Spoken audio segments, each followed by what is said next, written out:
recording? Alright. So, though.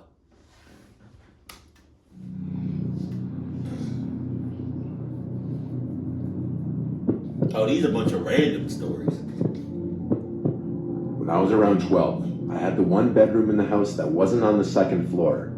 That random ass mirror. What? Oh, that's so sus. My parents' house was a high ranch, so when you entered the house, it split off to 2 floors. One half flight of stairs going upstairs and one downstairs. The downstairs level had the den, the garage, my bedroom, and a bathroom. The other 3 bedrooms in the house were all upstairs. Since I grew up the oldest and the only boy in the house with 2 sisters, I got the room downstairs because it was the biggest and technically the coolest room. Yeah, but also you downstairs with nobody else. You just downstairs by yourself. Cluck that. After I turned 10, my parents gave my twin bed to my little sister and I got a full-size bed, which was a bit of an upgrade because the room was big and could certainly fit a bigger bed. When I was 12, my little sisters were around 5 and 8, so at this age I would be allowed home alone, but my 5-year-old sister wouldn't be left alone with me, and my 8-year-old sister would only be left alone with me if my parents weren't going to be gone for too long. If they'd be gone for longer periods of the day, then one of my parents would take both of my sisters. For this short period of time, I'd say like 3 nights in a row, maybe a little more, I was waking up in the middle of the night for no reason, and I'd have trouble falling back asleep. Considering I was 12 years old, I knew I shouldn't have been having sleeping problems at that age. I was sleeping with the fan on next to my bed. I feel like whenever we wake up in the middle of the night, or whenever we just wake up randomly, like you're not thirsty, you don't have to use the bathroom, you just woke up. I just feel like that's a sixth sense.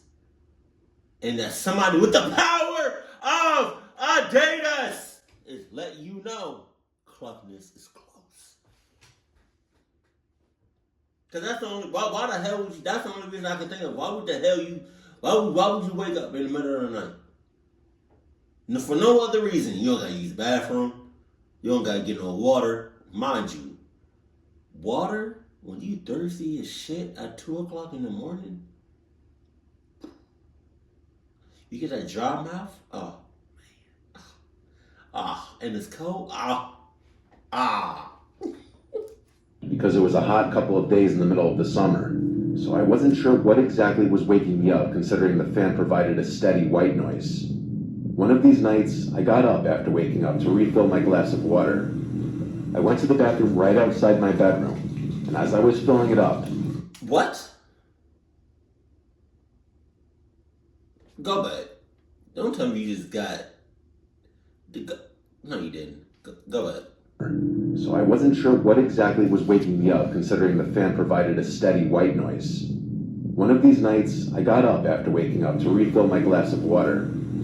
I went to the bathroom right outside my bedroom, and as I was filling it up, I thought I heard something come from inside. Hold on now.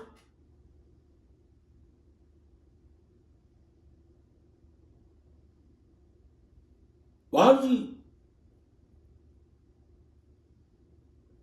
you went to the bathroom to refill your water, your glass of water? You went to the bathroom? I hope you got it from the sink. You know? I mean, granted, you know, I always thought like, y'all probably won't think I'm dumb as shit. I always thought the bathroom, like the sink in the bathroom, is different. Like the water in this out the sink in the bathroom is different from the water out the sink from like the kitchen. Which in reality I think is just all the same water. It's all tap water. So I just thought like getting it, filling up your glass from like the bathroom versus the kitchen, it's like you just dirty as shit. Now I realize it's all connected and we all dirty. My room. I turned off the faucet and then listened, but now there was nothing, just the sound of the fan. I walked to the doorway in my bedroom. I couldn't tell what it was, but something was creeping me out about my room now. I went upstairs to the living room and decided to sleep on the couch that night. I fell asleep eventually, but that same night, again, I woke up, this time to noises from the kitchen. I saw the glow of the light from the fridge and the sounds of someone rummaging through it. The way that floor was set up had the kitchen out of view from the couch in the living room. I couldn't see who was there. I heard the fridge door eventually shut, then footsteps walk away and downstairs. I was drowsy, and so I went back to sleep. I believe it was the next day that my mom was folding clothes in my room, and she told me my room stunk and I needed to clean up whatever that smell was. I ignored her because I really didn't smell anything. I wish I didn't ignore her, though. That night, our dad put the air conditioning on because it was simply too hot. After we all watched a movie as a family, everyone started getting ready for bed. I went to my room and played video games for a little while before getting sleepy. By that time, I turned off the TV and console and rolled on my side to go to sleep like I always did. Tonight I didn't have the fan on because the air conditioning was on, so there was just the sound of the air blowing out from the vents in the ceiling. I fell asleep, but once again I woke up not long after. It's crazy how your sleep schedule at that point was just all clucked up. How you gonna go to sleep? Keep waking up. Go to sleep. Waking up. Go to sleep. Wake up. Go to sleep. Wake up. Wake up. Like, god damn. Just stay up. Just stay up. I know what the sound I heard was. All I heard was the vent fan blowing air. Then, when it stopped blowing air, the room was silent, and I heard something. Breathing. But it wasn't my breathing, though. I looked around the room. The closet door was shut, so there was no way it was coming from there. Part of my childlike innocence assumed it was my younger sister playing a prank. I got on the floor and looked the one place I could think to look. Under the bed. Oh, God. I lifted the little piece of cloth that dangles at the bottom of the bed, and there was a very large person.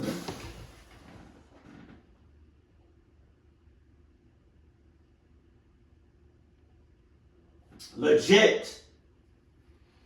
Top 5, top 10 scariest things you can ever experience in life. You think you home alone. You hearing shit. You're already on the edge of your bed, edge of your feet. And you look underneath your bed and you see a pair of eyeballs. Oh my God. Oh my God. A complete stranger.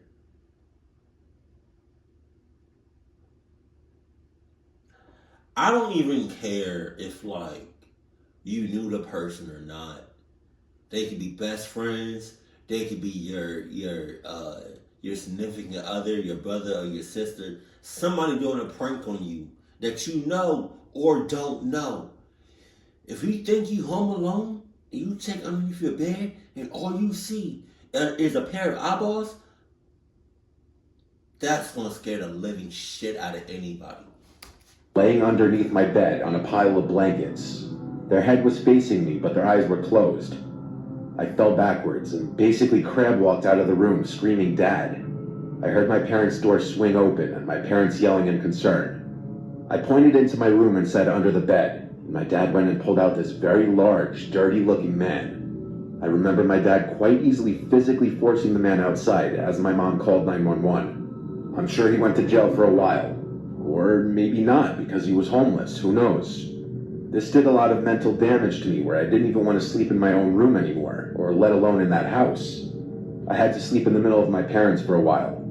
Then my dad installed security cameras all over the house. We threw out everything that was opened in the fridge because we had no idea what he put his mouth on in there. The fear of someone being under my bed stayed with me for a long time, years to come. We don't even know how long he was hiding under my bed. It could have been a few days.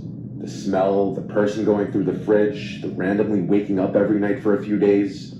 Whether he meant harm or not, having someone hiding under your bed is every child's biggest nightmare. That's everybody's biggest nightmare. Jesus Christ.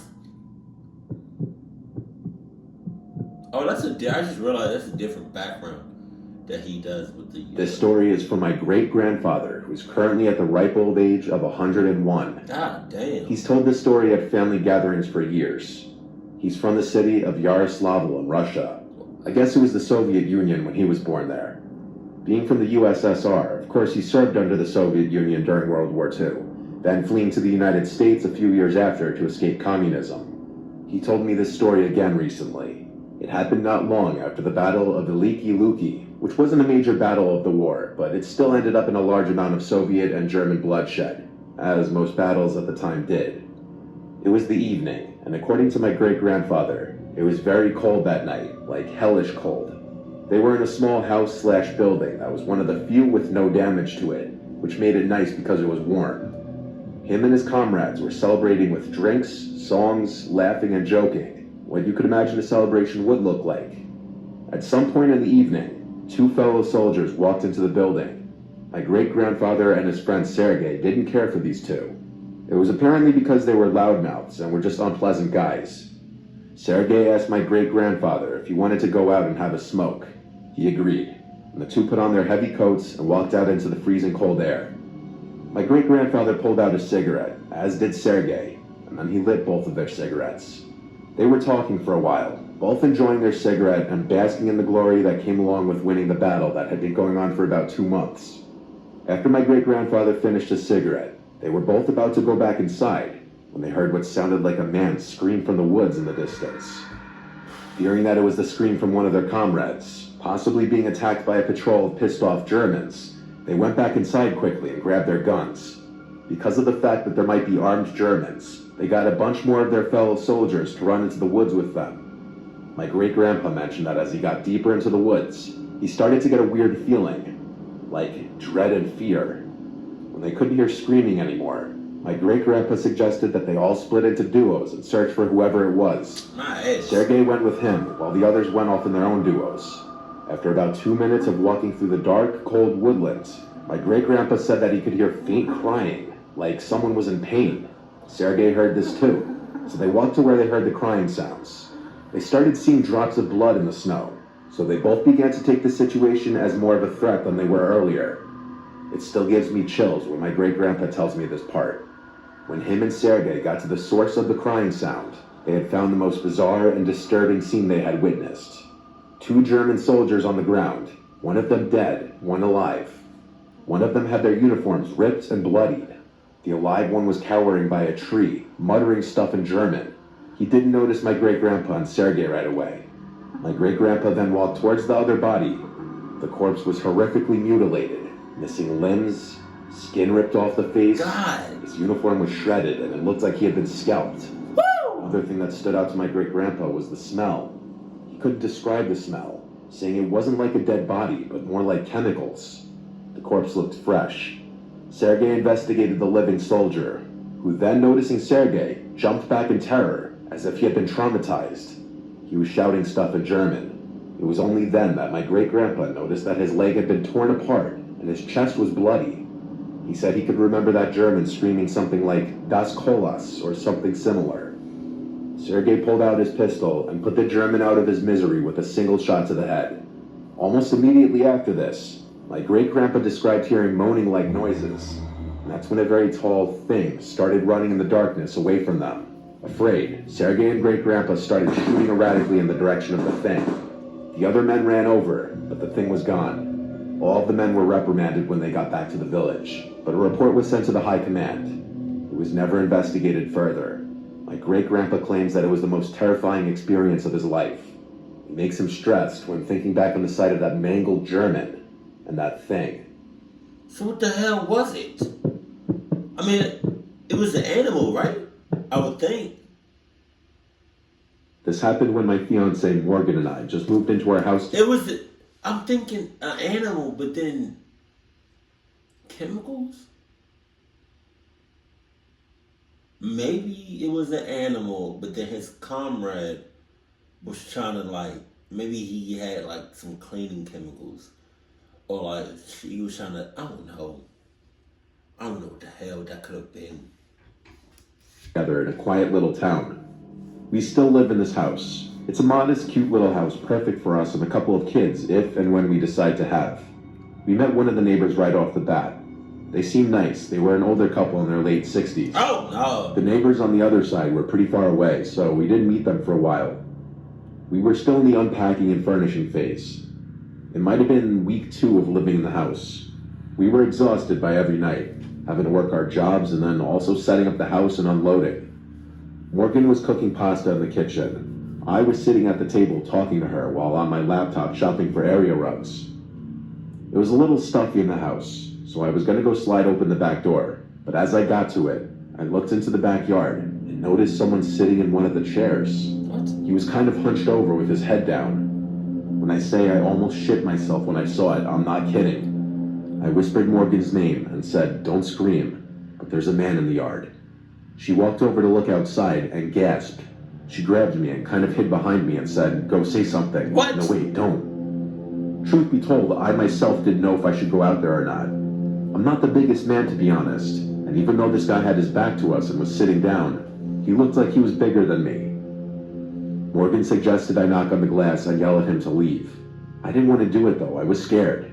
The backyard is huge, but right outside the backyard door is a patio with the leftover furniture. The lights in the yard weren't on. We just saw him through the interior lights shining through the glass door, which meant he had to know we were in here. I said fuck it, knocked on the glass and yelled, "Hey, you need to get off our property." The man turned around and looked at me. He then got up with this half smile, almost like he was laughing. He looked 50. He had a really long gray beard and tattoos down to his wrists.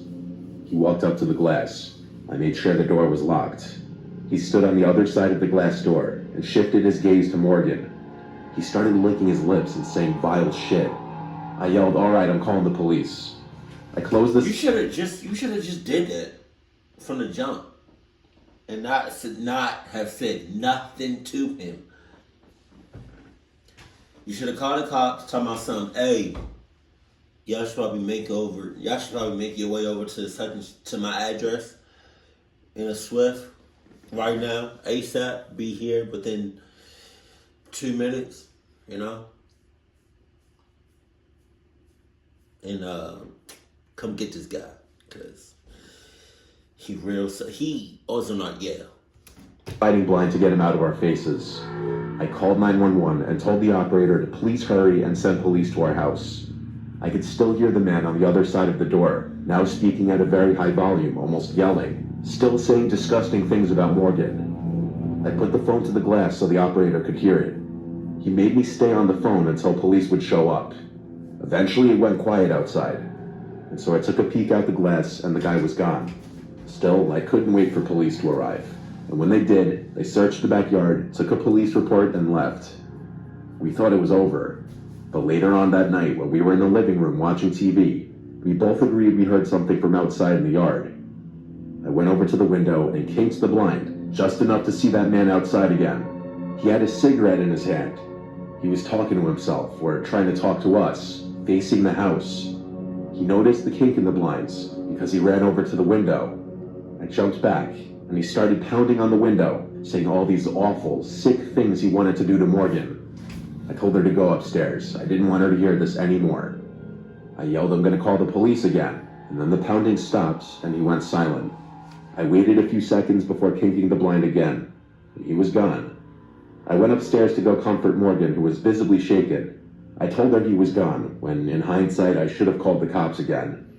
Downstairs, I heard bumping and knocking. I went halfway down the stairs and heard bumps on the back door and the doorknob twisting and turning. He was trying to get into the house. I grabbed the phone in the kitchen and called 911 again, once again begging the operator to send police now.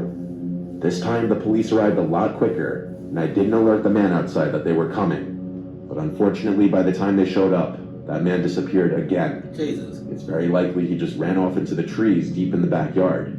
He didn't come back again that night.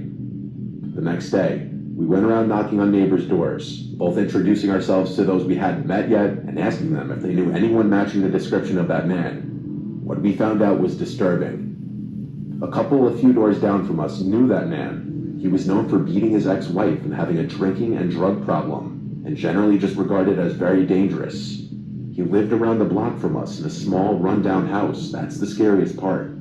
We reported him to the police, but since we didn't have him on video, we couldn't press charges. We don't know if he still lives there because we haven't heard from or seen him in a long time. I hope it stays that way. Well, just because you haven't heard, seen, sensed, smelled, all that, just because you haven't seen him or heard him, don't mean a damn thing. He could be in your house and you don't even know. You ever think about that? That's some scary ass shit. But I'm still baffled about that second story. With the Russian Soviet Union. I just heard the story and I already forgot like what the location was. The one with the grandpa, like I'm pretty sure it was an animal.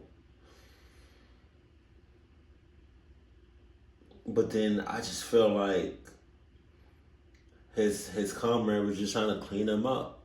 He had some like cleaning or not cleaning chemicals, but like I don't know why that like the simple shit just be escaping my head. Like peroxide or like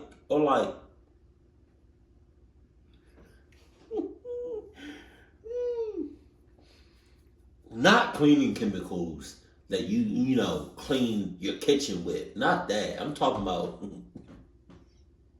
y'all know what I'm talking about. Those type of chemicals. You know? I'm pretty sure it was either that or it was his comrade that did it to him. One of those. Keep it cool, keep it classy. Ouch. And I love you, stay happy.